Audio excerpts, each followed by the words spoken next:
on the left of the screen, Yara Soares of Alliance Dream Art. She will also compete later today in the absolute final. Very imposing figure. A rookie black belt, can you believe? But already one of the best in the world. Going up against a longtime rival. They came out fighting each other in the color belt ranks. In the blue, right here. Gabi Pessanha of Infight. Two amazing talents who now have injected a lot of fresh blood into the black belt divisions, right, Kendall? Absolutely. These ladies, they have fought more times than they can probably even count, and many very close matches, 1 to 2 point wins a lot of the time, and very, very tough fights. So we're going to see, these ladies know each other's games very well. Yara comes up on top with the advantage for the double guard pull.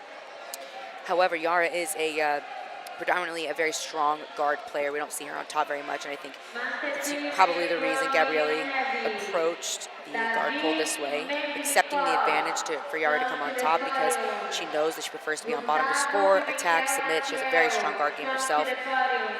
Gabby is very well-rounded, though. She doesn't usually, in my opinion, care where she is, So if it's between giving up the advantage or letting Yara be in her A game, she's going to be on the bottom and going up underneath on the leg here. But Yara dropping her hips down so heavy.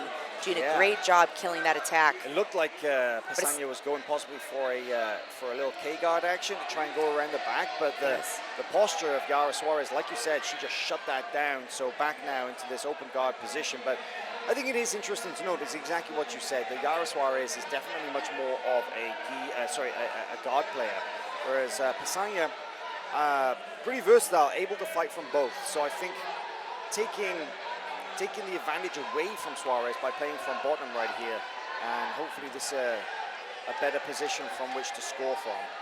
Yeah, absolutely. And Gabrieli, coming in on a footlock here. We saw her finish, I think, a 24-second footlock earlier. That's right. Earlier yesterday, and but she doesn't have quite the control she needs. But she does control that foot, and has a tight grip on the sleeve with her right hand as well, going into a spider guard position.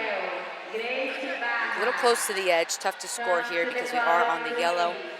And Gabrieli had a very tightly contested match yesterday with Ana Carolina Vieira in the absolute division that, to be honest, was razor thin and was won on the narrowest of margins. It could very well have been Gabi Pessanha in the absolute final later on today. But in her first IBJJF Pan Championships as a black belt, she will have to basically be happy with the chance to fight for super heavyweight golds. Yeah, absolutely. Gabby is someone we've seen over and over and over double golding at majors throughout the years and all belts, as we talked about before. She's Grand Slammed it. Brown belt, only missing the double Grand Slam by a loss to Yara at the Brown Belt World Championships in the absolute division. Gabby had beaten her in the weight class that day, and then Yara came back and beat her in the open class. So again, these ladies have been fighting a long time. We see some rappel action here. They've been going back and forth for a long time, and I feel that this is a rivalry well known, but it'll continue for a long time yet, that's for sure. Yeah, and it's also important to say the only reason these ladies are rookie black belts is because of the time requirements. They've been competing at the black belt level with the brown and black belt women at the AGP circuit for many years. They are both quite young as well. That's the other thing. They're rookies because they haven't been able to compete at the just yet. I believe Gabrieli is 21 or 22, and because she came on the adult scene right after I did. And nice sweep here, coming up on top. She's going to get 2 points for the sweep position here. And we might get to see a little bit more of Yara's guard game here. She has a very, very strong lasso guard. One of those lasso guards, she will punch her shin all the way to your back and really lock you into her legs. It's very, very hard to move. She does a lot of triangles from there, but she's going to have to get out of this 50-50 position first. And a little older at 25 is Yara Soares, so not quite the veteran, but like you say, they're the same jiu-jitsu age. yes, that's right. And they have a very similar body type too. I mean, these with these really long legs, these very lanky type bodies, this 50-50 position can be very frustrating because there's just so much leg to get out of the way to get out of this position.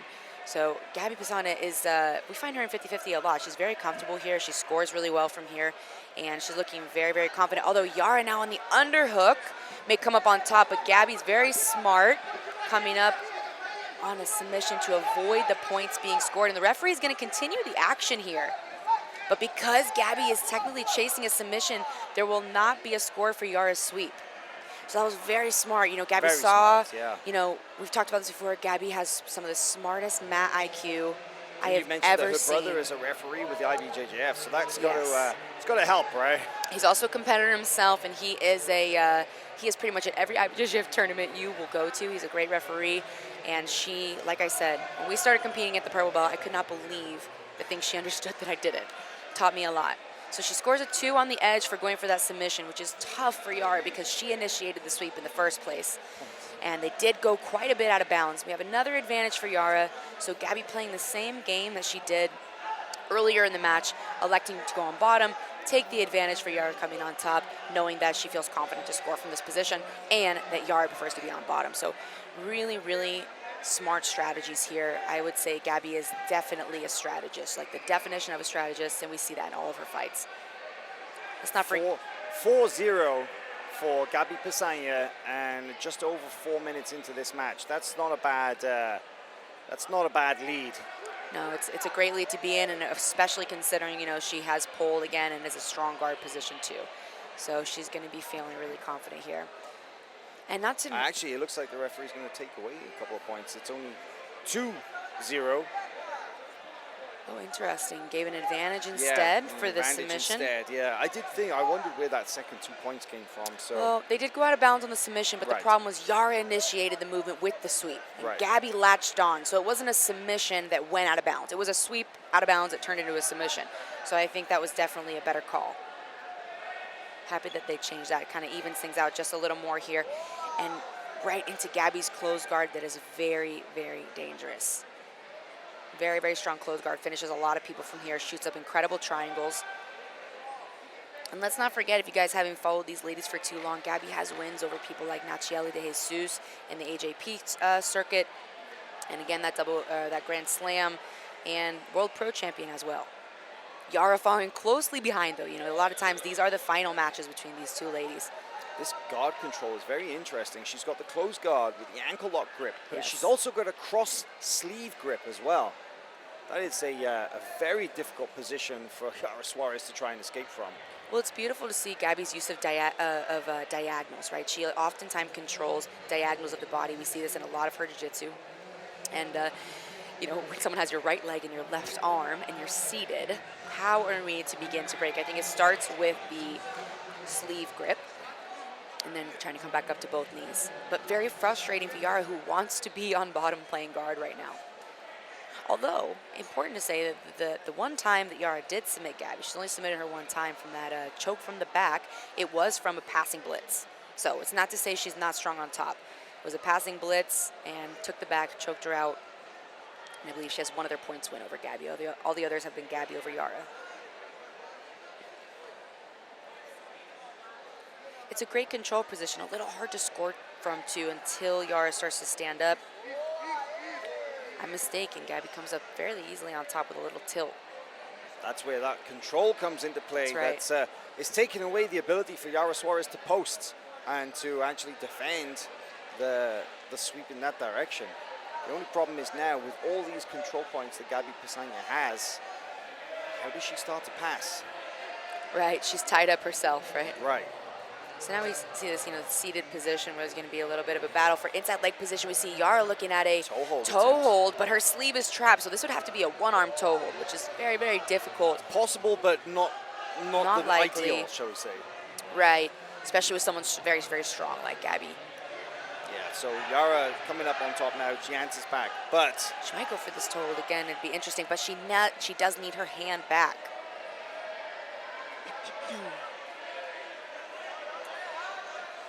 Yep, she's going for that toe hold again, but she needs that left sleeve grip.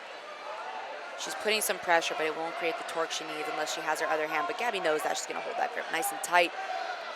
Be interesting to see if maybe Yara can get her right foot out just a little bit to stomp on that bicep. She is trying to come up here to be on top. Her ankle trapped by Gabby's right armpit.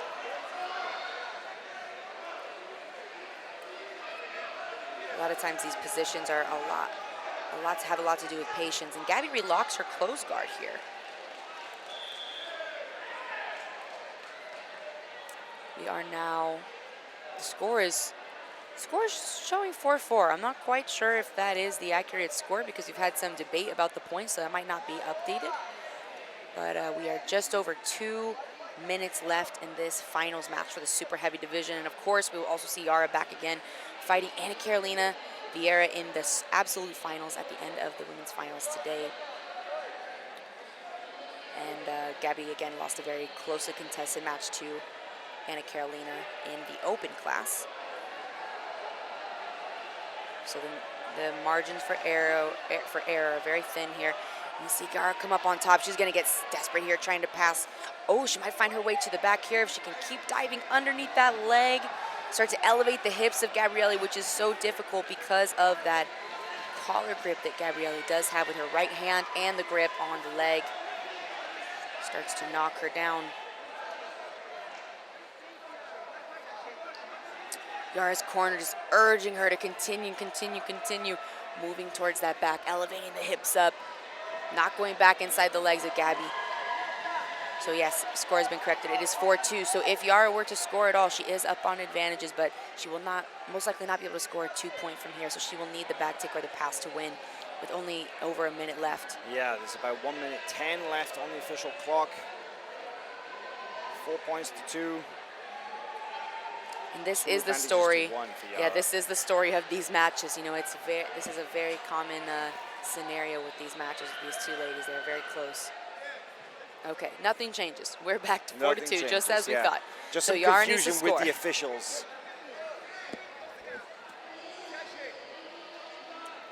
Yara desperately digging that head underneath the leg. But with that lapel grip that Gabrieli has on the left side. Oh, it's a belt. I think it's a belt. Yeah, with the belt grip on the left side, really kind of locks things in. But Yara creating a ton of pressure, trying to go around to that left side. She needs to keep going to the left, but her right knee dropping a lot of pressure as well. Trying to tilt Gabby's hips towards the left side is what she needs to get around. Big pressure here, driving forward, but I think it might be a little too late. Paul Meow in Yara's corner, just urging her to continue going around to the side. More pressure. That flexible guard, even trying to backstep over the top. Oh, a knee bar attempt here. This is tight. This is, oh she just my breaks word. that Gabi angle Pessanha smiles at the out. attempt and turns into the 50-50, and she knows that this gold medal is hers.